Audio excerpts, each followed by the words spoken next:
Myself first, no? Good morning sa ating mga ka-VNC. Salamat at nag-join kayo sa amin today. And also, I'm gonna say hi yung mga nasa FB Live. Dahil malaki din yung community natin dun sa FB Live natin. So my name is Mayat Mariano. I'm 57 years old. I'm based in Santa Rosa, Laguna. I've been using Herbalife Nutrition since, actually, we started using it since 2002, but not consistently kasi nakabase ako nun sa Dubai, United Arab Emirates. And as we know, wala naman dong sales center. So yung availability ng products is when we go home dito sa Pilipinas, dito kami bumibili and then dinadala namin dun sa sa Dubai. How I used it first for as a prenatal supplement. So when I got pregnant, it was recommended by my sister-in-law, who is her sponsor, that I can use the supplements para makahelp dun sa pregnancy ko.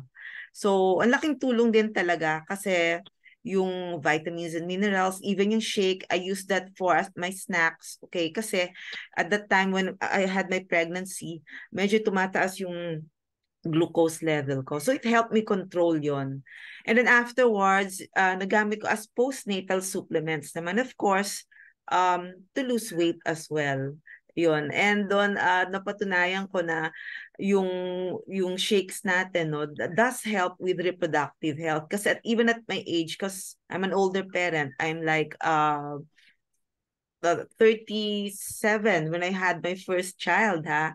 And then naging it helped with my fertility, ayun. So until yung bunso ko, I gave birth to him when I was already 42 years old.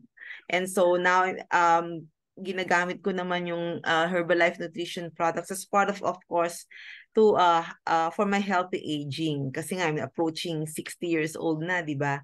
And I'm just so happy that I really made the decision na maging consistent using the products, to use it correctly and of course seriously. Kasi nga, ang laking tulong na as I age, di ba, na hindi ka naging sakitin, di ba? At alam mo na pagka as you really reach that age of maturity, as we say, hindi ka yung magiging alagain ng mga anak, di ba? Dahil alam mo na you can cope up by being independent from them because I'm healthy. So that's one of my goals talaga, yung healthy aging. Background ko, so I used to be in a hotel company. Very stressful yung work, kaya naka-add on yun dun sa weight gain ko.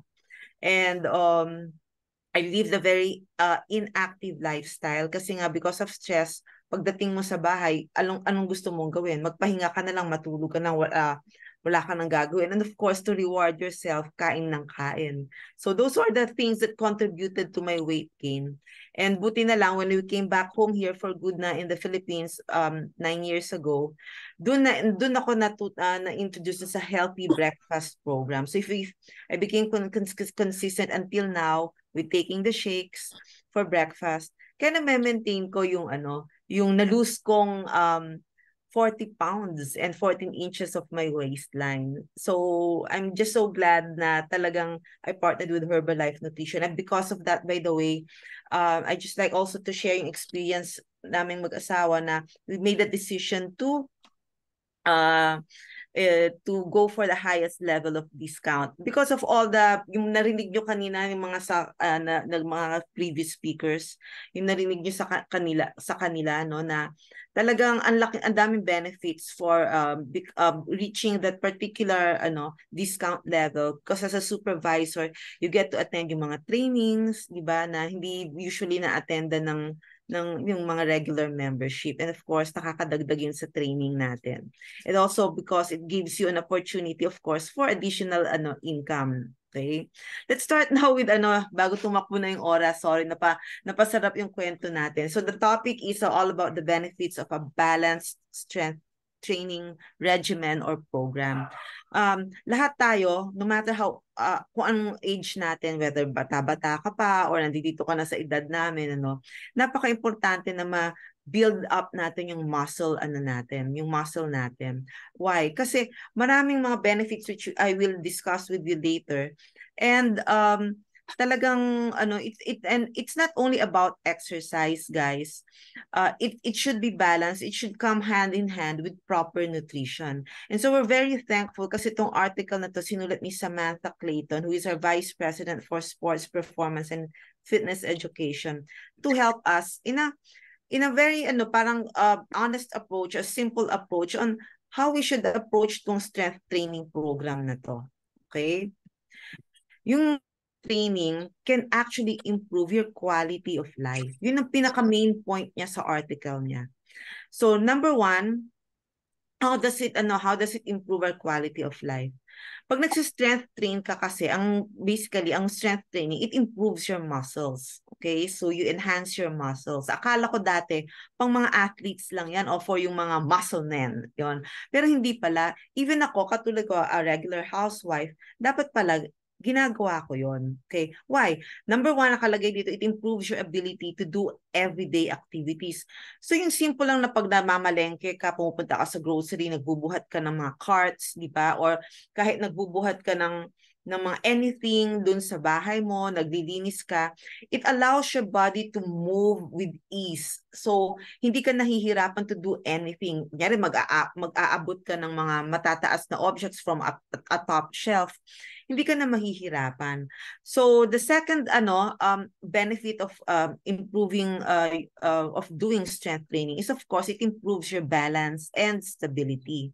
So, pag nag-exercise tayo, di ba, meron tayong mga exercises na we need to balance it out. Diba? So yung muscle natin actually holds our body para mabalance natin yon and you become stable.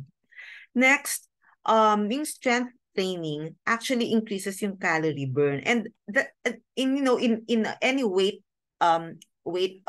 management program, that's one of the goals na kailangan mong gawin. You need to increase calorie burn, or in other words, you need to increase your metabolism. Yun yun. Alam niyo, di ba, in a previous topic, I think it was Coach Ann Jordan, sinabi niya na 1 pound, if you develop 1 pound of lean muscle, that lean pound of muscle can actually burn 14 calories. Tama? Okay. Meron akong expert dito sa tabi ko, kaya ina-affirm ko lang yun sa kanya. So yun ang mga benefits why you need to do strength training. No matter what age, no matter if you're a guy, girl, okay, you need to do strength training. Now, may tips na binigay si Samantha Clayton, okay, yung how to start to build up your muscles. Number one, continually challenge yourself. Okay? To continually challenge yourself, ito yung tinatawag niyang yung progressive training. So, dahil may expert akong katabi, tatanungin natin siya, Coach Louie, ano ba yung progressive training na yan? Okay, so anong magiging benefit sa atin ng yung progressive training? Pag sinabing progressive training, yung gradually po ini-increase natin yung ating mga resistance.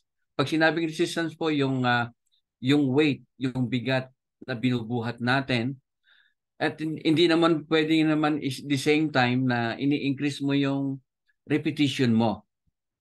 So, yung continually challenge yourself, yung po yung sinasabi dito na once in a while, pag nakaprogram o nakaplano yung exercise ninyo, let's say, example lang po ito, nagbubuhat kayo ng 5 pounds, yung mga babae dyan. So, ginawa nyo ng 7 pounds yung binuhat nyo. Yun po yung isang challenge. Kasi po, yung muscle po kasi natin may memory yan. Kung ginagawa natin is always the same exercises, the same weights na ginagamit natin, hindi nagre-react po yung muscle natin. Is to develop the muscle mass po, kailangan po mayroon siyang na napipil na konting bago na ginagawa ng muscle natin. So yun po yung nagiging benefits po pagka mayroon po tayong progressive na plano, program sa resistance training natin. Kumbagahan, dapat hindi lang sila mag-stick, let's say, 5 pounds forever, yun lang bubuhatin nila.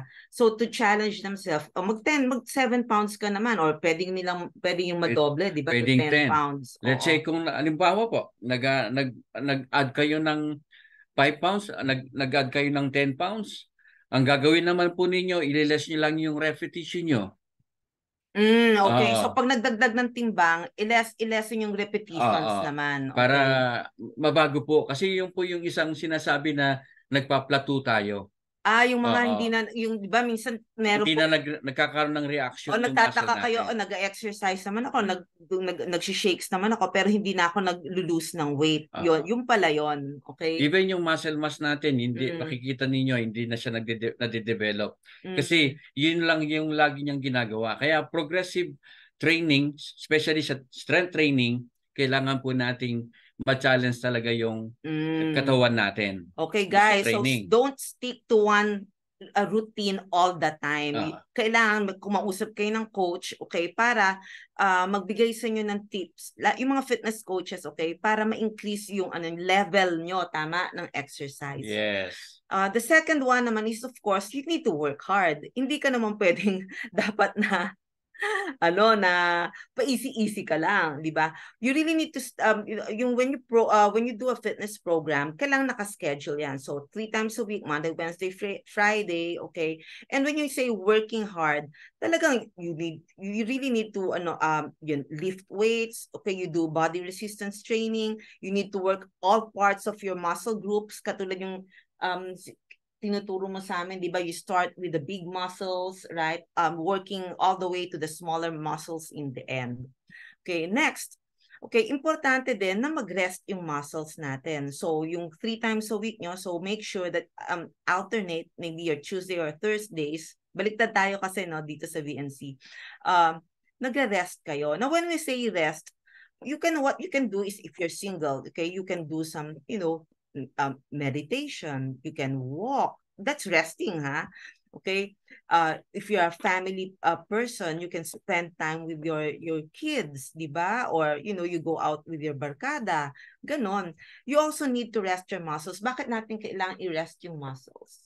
Okay, kasi po the more po na nagkakaroon po ng time nag-rest po yung muscle, yun yung pong time na nagde-develop po siya ng tamang yung nag-i-increase po yung muscle mass ninyo. So, at the same time, pag nagre-rest po tayo at pinakain po natin siya ng good protein, yun po yung kainaman nun, nag-i-enjoy po yung muscle natin habang nagre-rest siya, kinakain niya yung protein na ini-intake natin. Okay. So, hindi po kailangan na everyday nasa gym kayo. We need a rest. Yes. So it allows, sorry, you were saying something. Especially po, yung pinaka-good rest po, yung yung matulog sa tamang oras, especially sa gabi. Yeah. Okay, pinapatamaan lang ako ni Coach Luida. Okay, next, of course, when you start to build up your muscles, syempre hindi lang yan, sometimes ang hirap na ikaw lang mag-isa. So you need to have motivation and of course patience. Hindi naman yan mangyayari overnight na nagbuhat ka, let's say, ng 5 pounds, nag 12 reps ka or something, di ba, for like 1 week. Akala mo meron ka ng meron ka ng mga muscles dyan, di ba? So to motivate yourself, okay, you invite a friend, di ba? Work out with a group, ganon. And of course, be patient. Perseverance lang din naman yan. Okay. So some exercises or activities na inano ni Samantha Clayton is this: 12 squats, push-ups, lunges, okay? Ano yung dumbbell lateral shoulder raises? Ayan, yung po, para po doon sa ating shoulder, yung nare-remember yung po niyan, na lagi ko po yan ini-include. This is strength training session niya every Thursday. With your dumbbell. Okay. And then 12 step-ups onto a 12-inch step. So yung parang yung block, di ba, na inaakyatan. Kung meron tayo doon na yung step. Oo. So, screenshot nyo lang yan and then 12 repetitions pero total of 3 sets yan. Okay? And of course, nabanggit ni Coach Louie, syempre, di ba? We need to feed our muscles correctly. So we have these wonderful products, okay, na na-explain sa inyo kanina, yung Herbalife 24 brand natin, and of course, yung Formula 1 shake. Okay, you can also have the Formula One sport. And of course, to add on to your Formula One, you can also use the personalized protein powder. So these are actually the best nutrition that your muscle can eat, okay, after workouts. At of course, wag nating kalimutan katulad yung nabanggit ni Coach Lisa in our 3-step healthy breakfast. I-maximize nyo na, i-optimize nyo na yung yung accessibility nyo sa products na to. Make it complete. You start with the aloe for cleansing, the tea for energy. You can actually combine aloe and tea, make that into your healthy energy drink. And of course, the Formula 1 shake. Yan. So, we are number 1 in the world, okay, in meal replacement and protein supplements combined. We are also number 1 in the world for weight management and well-being. And of course, active and lifestyle nutrition. So I hope nakatulong po yung mga tips ni Samantha Clayton. And as of course, as we help explain it to you. And now, you can enjoy yung workout ni Coach Melba. Maraming salamat!